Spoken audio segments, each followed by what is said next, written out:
एक समय की बात है। एक छोटे से गांव में एक सुंदर महल खड़ा था जो दूर दूर से नजर आता था। इस महल को जादुई महल कहा जाता था। महल का नाम इसलिए पड़ा क्योंकि उसकी दीवारें कभी भी अपना रंग बदलती थी और रात को महल में रहस्यपूर्ण प्रकाश दिखाई देता था। महल में एक रानी रहती थी जिसका नाम रानी माया था। रानी माया बहुत सुंदर, दयालु और बुद्धिमान थी और उसका महल भी उसी के गुणों की तरह खूबसूरत था। रानी माया के महल में बहुत से रहस्य थे।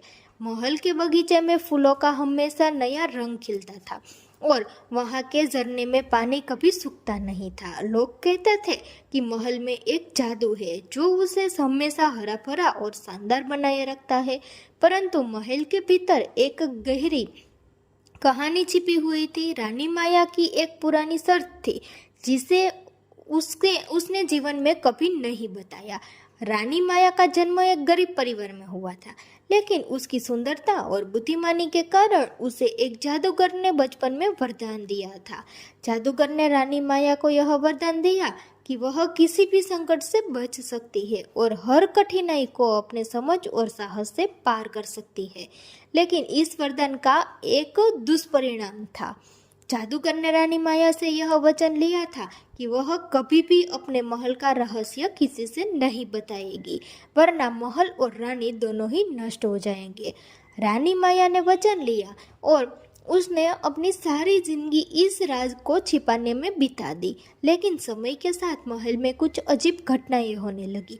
एक दिन महल के बगीचे में कुछ विशेष प्रकार के फूल का एक नया रंग दिखाई दिया। इन फूलों में जादू था और जो भी इन फूलों को छूता वह कभी न कभी महल का राज जान लेता। रानी माया ने समझ लिया कि महल के भीतर जो रहस्य छिपा था वह अब बाहर आकर लोगों को खतरे में डाल सकता है। उसने ठान लिया कि वह इस रहस्य को कभी नहीं उजागर होने देगी। लेकिन एक दिन महल में एक युवक आया जिसका नाम अर्जुन था। अर्जुन एक साहसी और जिज्ञासु लड़का था। उसे महल के रहस्य के बारे में सुनी सुनी बातें बहुत आकर्षित करती थी। वह यह जानने के लिए बहुत उत्सुक था कि महल के भीतर आखिर क्या हो रहा है। अर्जुन महल में आया और रानी माया से मिला। रानी माया ने उसे देखा और महसूस किया कि अर्जुन को महल का राज जानने का एक अवसर मिल सकता था। लेकिन उसने उसे आगाह किया कि वह इस राज को छोड़े नहीं, क्योंकि इसका खुलासा उसके लिए एक और महल के लिए नुकसानकारक हो सकता है।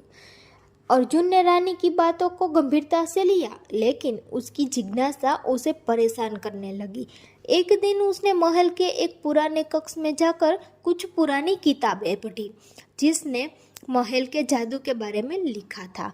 किताबों में लिखा था कि जो भी महल के अंदर के रहस्य को जानने की कोशिश करेगा वह एक नई दुनिया में पहुंच जाएगा।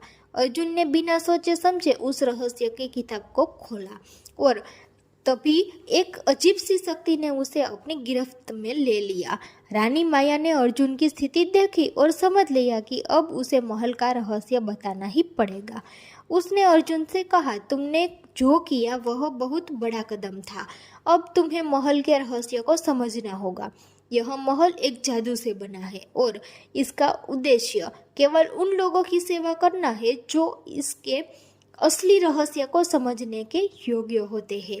रानी माया ने उसे बताया कि जादूगर ने उसे यह वरदान दिया था, लेकिन यह वरदान केवल तभी तक काम करता था जब रानी माया अपने ज्ञान और साहस से महल की रक्षा करती। अब अर्जुन को भी यह समझना होगा कि महल का राज छिपा रहने से ही वह सुरक्षित रहेगा। अगर किसी ने इस राज को उगाड़ा तो महल और रानी दोनों का अंत हो सकता है। अर्जुन ने अपनी गलती को समझा और उसने रानी माया से वादा किया कि वह महल के रहस्य को किसी के सामने नहीं लाएगा। रानी माया ने उसे धन्यवाद दिया और कहा कि वह अब इस महल का भागीदार बन सकता है, लेकिन इसके साथ ही उसे यह भी समझाया कि सच्चाई से प्यार करना सबसे बड़ी ताकत